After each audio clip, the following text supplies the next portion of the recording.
Hello students, Balyan GS classes में आपका स्वागत है। स्टूडेंट्स, आज का हमारा टॉपिक है सचिवालय। सचिवालय संयुक्त राष्ट्र संघ के 6 अंगों में से बहुत ही प्रमुख अंग है और यह संयुक्त राष्ट्र संघ का प्रशासनिक अंग है। सचिवालय के द्वारा ही संयुक्त राष्ट्र संघ का प्रशासन चलाया जाता है। संयुक्त राष्ट्र संघ के अन्य अंग तो समय के अनुसार बदलते रहते हैं, उनमें परिवर्तन होता रहता है, परंतु सचिवालय स्थायी अंग है। इसमें स्थायी सेवाओं के व्यक्ति काम करते हैं। आज की इस क्लास में हम सचिवालय के गठन, सचिवालय के कर्मचारियों की नियुक्ति, सचिवालय के प्रशासनिक मुखिया, महासचिव और उसके कार्यों के बारे में डिटेल से डिस्कस करेंगे। तो आइए डिस्कस करते हैं।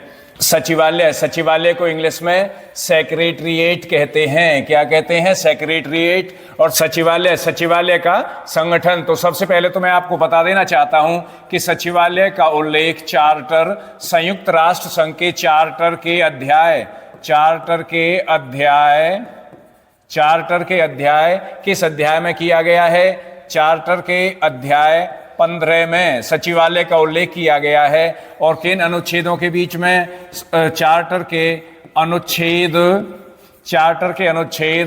97 से लेकर कहां तक? 101 तक। यानी चार्टर के अनुच्छेद 97 से लेकर 101 तक सचिवालय के बारे में वर्णन किया गया है, सचिवालय का उल्लेख किया गया है। मैं आपको यह बता दूं कि सचिवालय संयुक्त राष्ट्र संघ का एक प्रशासनिक अंग है। सचिवालय में संयुक्त राष्ट्र संघ के प्रशासनिक अधिकारी बैठते हैं। सचिवालय का शीर्ष अधिकारी, जिसके नेतृत्व में सचिवालय का संचालन किया जाता है, वो महासचिव होता है। महासचिव की नियुक्ति सुरक्षा परिषद की सिफारिश पर महासभा के द्वारा की जाती है और महासभा के द्वारा बनाए गए विभिन्न नियमों और विनियमों के आधार पर महासचिव सचिवालय के अन्य कर्मचारियों की नियुक्ति करता है। सचिवालय के कर्मचारियों की नियुक्ति करते समय वह उनकी दक्षता, योग्यता, ईमानदारी और क्षेत्रीयता को भी ध्यान में रखता है। यानी जिस व्यक्ति की नियुक्ति सचिवालय के कर्मचारी के रूप में की जाती है, उस व्यक्ति में उच्च कार्य क्षमता होनी चाहिए, ईमानदारी होनी चाहिए तथा काम करने के लिए उच्च योग्यता के मानक ऐसे कर्मचारी में होने चाहिए। यदि एक बार कर्मचारी सचिवालय में नियुक्त हो जाता है तो वह वैश्विक नागरिक बन जाता है। संयुक्त राष्ट्र संघ के अंग आर्थिक सामाजिक परिषद, न्यास परिषद तथा संयुक्त राष्ट्र संघ के विभिन्न अभिकरणों में काम करने वाले सभी कर्मचारी सचिवालय के कर्मचारी होते हैं, सचिवालय का भाग होते हैं। और ये कर्मचारी एक बार जब नियुक्त हो जाते हैं तो ये विश्व संस्था के कर्मचारी बन जाते हैं। महासचिव या अन्य कोई कर्मचारी न तो किसी राज्य से या न किसी बाहरी व्यक्ति से अनुदेश प्राप्त करेगा, निर्देश प्राप्त करेगा और न ही कोई निर्देश उसे दिया जा सकता है। वह केवल सचिवालय के नियमों के आधार पर अपने कर्तव्यों का पालन करेगा। तो सचिवालय के कर्मचारियों की नियुक्ति कौन करता है? सचिवालय के कर्मचारियों की नियुक्ति महासभा के द्वारा बनाए गए नियमों के आधार पर महासचिव के द्वारा की जाती है। तो इसके बाद महासचिव सचिवालय का प्रशासनिक अधिकारी होता है और महासचिव को अंग्रेजी में सेक्रेटरी जनरल कहते हैं। महासचिव सचिवालय का प्रशासनिक अधिकारी होता है, यानी मुख्य प्रशासनिक अधिकारी। क्या होता है? मुख्य प्रशासनिक या प्रशासकीय अधिकारी। मुख्य प्रशासनिक अधिकारी होता है, यानी महासचिव सचिवालय का मुख्य प्रशासनिक अधिकारी होता है। सचिवालय महासचिव के नेतृत्व में ही काम करता है और वह सचिवालय के साथ साथ संयुक्त राष्ट्र संघ का शीर्ष अधिकारी होता है, शीर्ष प्रशासनिक या प्रशासकीय अधिकारी होता है। महासचिव की नियुक्ति कौन करता है? महासचिव की नियुक्ति सुरक्षा परिषद की सिफारिश पर, यानी महासचिव की नियुक्ति सुरक्षा परिषद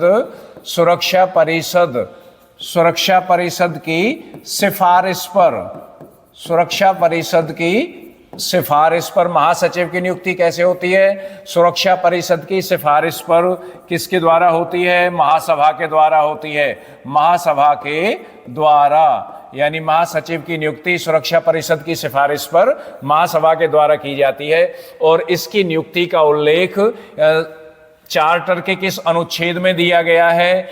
इसकी नियुक्ति का उल्लेख चार्टर के अनुच्छेद 97 में दिया हुआ है। किसमें? 97वें अनुच्छेद में दिया गया है कि महासचिव की नियुक्ति सुरक्षा परिषद की सिफारिश पर महासभा के द्वारा की जाती है। किसके द्वारा नियुक्ति की जाती है? महासभा के द्वारा नियुक्ति की जाती है। महासचिव का कार्यकाल, महासचिव का कार्यकाल कितना होता है? महासचिव का कार्यकाल 5 वर्ष होता है। यदि एक बार महासचिव की नियुक्ति हो जाती है तो वह 5 वर्ष तक अपने पद पर रहेगा और उसे दोबारा भी चुना जा सकता है। दोबारा यानी उसका चुनाव दोबारा भी हो सकता है, दोबारा भी हो सकता है, दोबारा भी हो सकता है, यानी उसका चुनाव दोबारा हो सकता है, उसे दोबारा भी चुना जा सकता है, चुना जा सकता है। यानी महासचिव को 5 साल के बाद दूसरे टर्म के लिए भी चुना जा सकता है, उसका चुनाव दोबारा भी हो सकता है। इसके बाद नेक्स्ट महासचिव के प्रमुख कार्य, यानी महासचिव के प्रमुख कार्य क्या है? महासचिव कौन कौन से कार्यों को करता है? कौन कौन से कार्य महासचिव के द्वारा किए जाते हैं? नंबर 1 सामान्य प्रशासन। महासचिव सचिवालय के सामान्य प्रशासन को चलाने के लिए जिम्मेदार होता है। महासचिव के द्वारा सचिवालय का सामान्य प्रशासन चलाया जाता है। सचिवालय के पदाधिकारी महासचिव के द्वारा ही नियुक्त किए जाते हैं। और वो किस तरह से नियुक्त किए जाते हैं? नियुक्ति के संबंध में सभा के द्वारा नियम बनाए हुए होते हैं। उन नियमों के आधार पर महासचिव सचिवालय के अन्य कर्मचारियों की नियुक्ति करता है। प्रशासन से संबंधित सारे कार्य महासचिव के द्वारा किए जाते हैं। महासचिव महासभा, संयुक्त राष्ट्र का प्रमुख अंग महासभा, सुरक्षा परिषद, महासभा सुरक्षा परिषद, महासभा सुरक्षा परिषद, आर्थिक सामाजिक परिषद, आर्थिक सामाजिक परिषद, आर्थिक सामाजिक परिषद, आर्थिक सामाजिक परिषद और न्यास परिषद, और न्यास परिषद, और न्यास परिषद। न्यास परिषद की बैठकों में भाग लेता है और संयुक्त राष्ट्र संघ के इन अंगों के द्वारा जो उसे कार्य सौंपे जाते हैं उन कार्यों को संपूर्ण करता है, उन कार्यों को संपादित करता है। तो इस तरह हम कह सकते हैं कि महासचिव सामान्य प्रशासन चलाने के लिए जिम्मेदार होता है और जो कार्य इन अंगों के द्वारा महासभा, सुरक्षा परिषद, आर्थिक सामाजिक परिषद और न्यास परिषद के द्वारा सौंपे जाते हैं उनको पूर्ण करता है, उनको संपादित करता है और यह संयुक्त राष्ट्र संघ के इन अंगों को अपनी रिपोर्ट सौंपता है। नंबर 2 पर तकनीकी कार्य। नंबर 2 पर तकनीकी कार्य। तकनीकी कार्य अनुच्छेद यानी चार्टर के अनुच्छेद 98 के द्वारा तकनीकी कार्य किए जाते हैं। वैसे ये कार्य भी चार्टर के अनुच्छेद 98 के अंतर्गत ही आते हैं और तकनीकी कार्य भी चार्टर के अनुच्छेद 98 के अंतर्गत किए जाते हैं। महासचिव संयुक्त राष्ट्र संघ के चारों अंगों महासभा, सुरक्षा परिषद, सामाजिक आर्थिक परिषद और न्यास परिषद की बैठकों में भाग लेता है और इन अंगों के द्वारा महासचिव को जो कार्य करने के लिए सौंपे जाते हैं उन कार्यों को करता है। तो उनमें बहुत से कार्य तकनीकी कार्य होते हैं, जैसे किसी भी रिपोर्ट का अध्ययन करना, डेटा कलेक्ट करना यानी आंकड़े इकट्ठे करना, उन पर विचार विमर्श करना, इस तरह के तकनीकी कार्य महासचिव के द्वारा किए जाते हैं। तो महासचिव तकनीकी कार्य भी करता है। नंबर 3 सचिवालय का प्रशासन। तो सचिवालय का प्रशासन महासचिव के द्वारा चलाया जाता है। सचिवालय का प्रशासन किसके द्वारा चलाया जाता है? महासचिव के द्वारा चलाया जाता है। महासचिव सचिवालय के विभिन्न कर्मचारियों की नियुक्ति करता है, उनको नियुक्त करता है। तो ये चार्टर के संयुक्त राष्ट्र संघ के चार्टर के अनुच्छेद,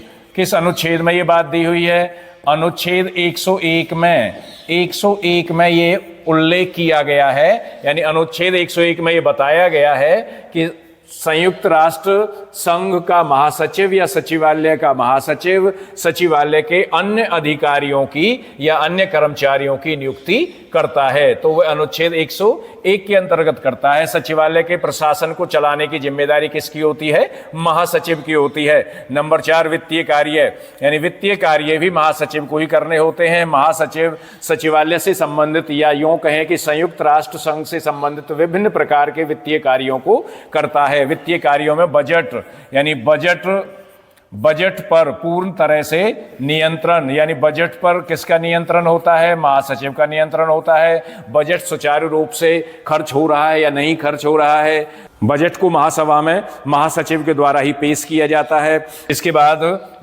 नंबर 5 प्रतिनिधियात्मक कार्य। प्रतिनिधियात्मक कार्य क्या होते हैं? एक प्रतिनिधि के रूप में क्या कार्य किए जाते हैं, यानी महासचिव के द्वारा एक प्रतिनिधि के रूप में कार्य किए जाते हैं। महासचिव सचिवालय का या संयुक्त राष्ट्र संघ का प्रतिनिधि होता है। क्या होता है? प्रतिनिधि के रूप में कार्य करता है। यानी महासचिव के राजनीतिक कार्य भी हैं, महासचिव को राजनीतिक कार्य भी करने पड़ते हैं। चार्टर के अनुच्छेद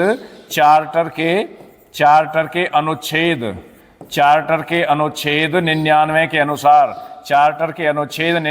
के अनुसार यदि कहीं पर भी विश्व में अंतर्राष्ट्रीय शांति और सुरक्षा को खतरा हो जाए तो उस खतरे के बारे में महासचिव सुरक्षा परिषद को रिपोर्ट देता है। हम कह सकते हैं कि महासचिव अंतर्राष्ट्रीय शांति और सुरक्षा को बनाए रखने में अपनी बहुत ही महत्वपूर्ण भूमिका निभाता है। वह विभागों का संचालन करता है, उनका नेतृत्व करता है, अंतर्राष्ट्रीय शांति और सुरक्षा को बनाए रखने में अपनी महत्वपूर्ण भूमिका निभाता है, राज्यों से विचार विमर्श करता है, संयुक्त राष्ट्र संघ के प्रतिनिधि के रूप में उनसे बातचीत करता है। इसके बाद हम संयुक्त राष्ट्र संघ के सभी महासचिवों का उल्लेख करेंगे। जब से संयुक्त राष्ट्र संघ का गठन हुआ है, उसकी गठन 24 अक्टूबर 1945 से लेकर वर्तमान समय तक कौन कौन व्यक्ति संयुक्त राष्ट्र संघ के महासचिव बने हैं और वे कितने समय तक संयुक्त राष्ट्र संघ के महासचिव के पद पर रहे हैं। तो आइए एक एक करके हम डिस्कशन करते हैं। संयुक्त राष्ट्र संघ के महासचिव, यानी अब तक कौन कौन व्यक्ति संयुक्त राष्ट्र संघ के महासचिव के पद पर रह चुके हैं। तो यहां पर मैंने लिखा है क्रम संख्या, उनके नाम, महासचिवों के क्या नाम है, वो किस देश के निवासी है, उनके देश का नाम क्या है और उनका कार्यकाल कब से कब तक रहा है। तो यहां पर नंबर एक पर हम देखेंगे त्रिगवेली किस देश के नागरिक हैं। तो महत्वपूर्ण प्रश्न बन जाता है कि संयुक्त राष्ट्र संघ के प्रथम महासचिव कौन थे, यानी प्रथम महासचिव कौन थे। तो आपको आंसर देना है त्रिगवेली। और यह भी प्रश्न बन जाता है कि संयुक्त राष्ट्र संघ के प्रथम महासचिव किस देश के निवासी थे। तो नॉर्वे देश के निवासी थे, यानी नॉर्वे के नागरिक थे। इनका कार्यकाल कब से कब तक था? फरवरी 1946 से लेकर नवंबर 1952 तक इनका कार्यकाल था। ये नवंबर 1952 तक अपने पद पर रहे और इन्होंने 1952 में अपने आप स्वयं त्यागपत्र दे दिया था, यानी इन्होंने नवंबर 1952 में स्वयं ही त्यागपत्र दे दिया। नंबर दो पर कौन थे? डैग हैमरशोल्ड स्वीडन के नागरिक थे, यानी स्वीडन देश के निवासी थे, स्वीडन के नागरिक थे। इनका कार्यकाल अप्रैल 1953 से सितंबर 1961 तक रहा, यानी कब तक कार्यकाल रहा? सितंबर 1961 तक। और सितंबर 1961 में एक हवाई दुर्घटना में डैग हैमरशोल्ड की मृत्यु हो गई थी, डैग हैमरशोल्ड की मौत हो गई थी। इसके बाद नंबर 3 यूथांट कहाँ के नागरिक थे? यानी तीसरे नंबर पर संयुक्त राष्ट्र संघ के महासचिव कौन रहे? यूथांट महासचिव रहे। ये म्यांमार के निवासी थे, म्यांमार के रहने वाले थे, जिसको उस समय बर्मा नाम दिया जाता था, बर्मा कहा जाता था। वर्तमान समय में म्यांमार उसका नाम है। इनका कार्यकाल नवंबर 1961 से लेकर दिसंबर 1971 तक रहा, यानी ये नवंबर 1961 से लेकर दिसंबर 1971 तक संयुक्त राष्ट्र संघ के महासचिव के पद पर रहे। इसके बाद नंबर 4 कुर्ट वाल्डीम ऑस्ट्रिया देश के निवासी थे। ये जनवरी 1972 से लेकर दिसंबर 1981 तक अपने पद पर रहे। इनका कार्यकाल जनवरी 1972 से लेकर दिसंबर 1981 तक था। इसके बाद number 5 Javier Perez de Cuellar Peru के निवासी थे, यानी इनका देश पेरू था और ये जनवरी 1982 से लेकर दिसंबर 1991 तक अपने पद पर रहे, यानी कब तक रहे? दिसंबर 1991 तक। इसके बाद नंबर 6 पर कौन व्यक्ति संयुक्त राष्ट्र संघ के महासचिव रहे? संयुक्त राष्ट्र संघ के छठे महासचिव बुतरस गाली थे। ये मिस्र के निवासी थे, मिस्र के नागरिक थे और जनवरी 1992 से लेकर दिसंबर 1996 तक अपने पद पर रहे। नंबर 7 कोफी अन्नान, ये संयुक्त राष्ट्र संघ के एक प्रमुख महासचिव के रूप में रहे हैं। इन्होंने प्रमुख महासचिव के रूप में अपनी भूमिकाएं संयुक्त राष्ट्र संघ में दी हैं। ये घाना के निवासी थे और इनके कार्यकाल में संयुक्त राष्ट्र संघ के चार्टर में कुछ संशोधन भी किए गए थे। इनका कार्यकाल जनवरी 1997 से दिसंबर 2006 तक रहा। नंबर 8 पर बान की मून 8वें महासचिव रहे। ये दक्षिण कोरिया के नागरिक थे, दक्षिण कोरिया से आते थे, यानी दक्षिण कोरिया के निवासी थे। इनका कार्यकाल जनवरी 2007 से दिसंबर 2016 तक रहा। ये दिसंबर 2016 तक अपने पद पर रहे। नंबर 9 पर एंटोनियो गुटेरेस, वर्तमान समय में एंटोनियो गुटेरेस संयुक्त राष्ट्र संघ के महासचिव हैं। ये पुर्तगाल के निवासी हैं, पुर्तगाल के रहने वाले हैं। इनका कार्यकाल 1 जनवरी 2017 से शुरू हुआ था और 31 दिसंबर 2026 तक चलेगा। कब तक चलेगा? 31 दिसंबर 2026 तक। ये वर्तमान में एंटोनियो गुटेरेस ही संयुक्त राष्ट्र संघ के महासचिव हैं। यानी वर्तमान में संयुक्त राष्ट्र संघ के महासचिव कौन है? Antonio Guterres. अब यहां पर एक बहुत महत्वपूर्ण प्रश्न बनता है कि वर्तमान समय में संयुक्त राष्ट्र संघ के सचिव कौन हैं? तो महासचिव कौन है? एंटोनियो गुटेरेस संयुक्त राष्ट्र संघ के महासचिव हैं। वो पुर्तगाल के नागरिक हैं। वर्तमान में उनका कार्यकाल चल रहा है और उनका कार्यकाल दिसंबर 2026 तक चलेगा। एक और भी महत्वपूर्ण प्रश्न बन जाता है कि संयुक्त राष्ट्र संघ के गठन से लेकर वर्तमान समय तक संयुक्त राष्ट्र संघ के कितने महासचिव रह चुके हैं, यानी कितने व्यक्ति संयुक्त राष्ट्र संघ के महासचिव बन चुके हैं? तो संयुक्त राष्ट्र संघ के 9 महासचिव अब तक बन चुके हैं। वर्तमान समय में एंटोनियो गुटेरेस 9वें महासचिव हैं। और संयुक्त राष्ट्र संघ के प्रथम महासचिव कौन थे? त्रिगवेली थे, पहले महासचिव थे, नॉर्वे के निवासी थे। अब तक 9 महासचिव संयुक्त राष्ट्र संघ में रह चुके हैं। कितने महासचिव? 9 महासचिव संयुक्त राष्ट्र संघ में अब तक रह चुके हैं। 9वें कौन है? एंटोनियो गुटेरेस, जो वर्तमान समय में संयुक्त राष्ट्र संघ के महासचिव हैं। इसके बाद महासचिव के बाद उप महासचिव की बात करते हैं कि वर्तमान समय में संयुक्त राष्ट्र संघ में उप सचिव के पद का भी प्रावधान है। और संयुक्त राष्ट्र संघ के चार्टर में 1997 में कोफी अन्नान जब संयुक्त राष्ट्र संघ के महासचिव थे, कोफी अन्नान जब संयुक्त राष्ट्र संघ के महासचिव थे तो उनके प्रयासों से 1997 में संयुक्त राष्ट्र संघ के चार्टर में क्या हुआ? संशोधन। यानी उनके प्रयासों से संयुक्त राष्ट्र संघ के चार्टर में संशोधन हुआ और उप महासचिव के पद का सृजन हुआ। यानी किसका सृजन हुआ? उप महासचिव। किसके पद का सृजन हुआ? उप महासचिव। यानी किसके पद का सृजन हुआ? उप महासचिव भी बनाए जाने लगे। तो हम यहां पर ये देखेंगे प्रथम बार यानी 1997 के संशोधन के आधार पर 12 जनवरी 1998 में पहली बार संयुक्त राष्ट्र संघ का उप महासचिव बनाया गया। यानी क्या, कौन बनाया गया? पहली बार 12 जनवरी 1998 में संयुक्त राष्ट्र संघ का उप महासचिव बनाया गया। और वह उप महासचिव किसको बनाया गया था? पहली उप महासचिव कौन थी? लुईस फेचेत। किस देश की नागरिक थी? कनाडा की नागरिक थी। यानी लुईस फेचेत कनाडा की नागरिक थी। यानी हम ये कह सकते हैं कि 1997 में संयुक्त राष्ट्र संघ के चार्टर में संशोधन किया गया था। उस समय संयुक्त राष्ट्र संघ के महासचिव कोफी अन्नान थे। कोफी अन्नान के प्रयासों से चार्टर में संशोधन किया गया और एक नया पद सृजित किया गया, उप महासचिव का पद बनाया गया, उसका उप महासचिव के पद का सृजन किया गया। और फिर 12 जनवरी 1998 में पहली बार उप महासचिव नियुक्त किया गया। पहली बार लुईस फेचेत को उप महासचिव नियुक्त किया गया। और ये किस देश की निवासी थी? किस देश की नागरिक थी? कनाडा की नागरिक थी, कनाडा की रहने वाली थी। तो वर्तमान समय में संयुक्त राष्ट्र संघ की उप महासचिव कौन है? उप महासचिव कौन है? वर्तमान समय में उप महासचिव कौन है? अमीना जे। कौन है? अमीना जे मोहम्मद। वर्तमान समय में संयुक्त राष्ट्र संघ के उप महासचिव अमीना जे मोहम्मद है। कौन है? अमीना जे मोहम्मद। और ये किस देश की नागरिक हैं? ये नाइजीरिया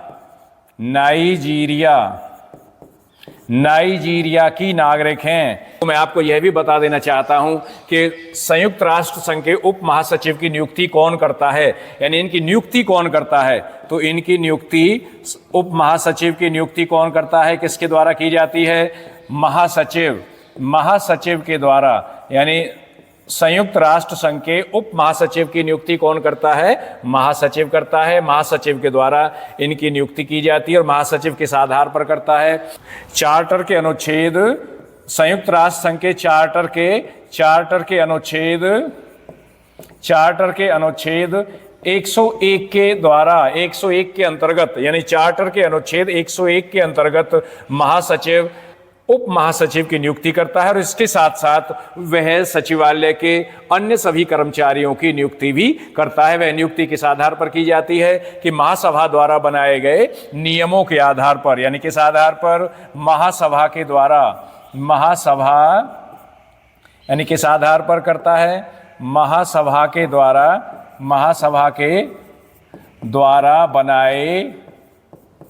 बनाए गए नियमों के आधार पर, महासभा के द्वारा बनाए गए नियमों के आधार पर। संयुक्त राष्ट्र संघ के चार्टर के अनुच्छेद 101 में यह व्यवस्था की गई है कि महासभा के द्वारा बनाए गए नियमों के आधार पर संयुक्त राष्ट्र संघ का महासचिव संयुक्त राष्ट्र संघ के उप महासचिव के साथ साथ सचिवालय में काम करने वाले सभी कर्मचारियों की नियुक्ति करेगा।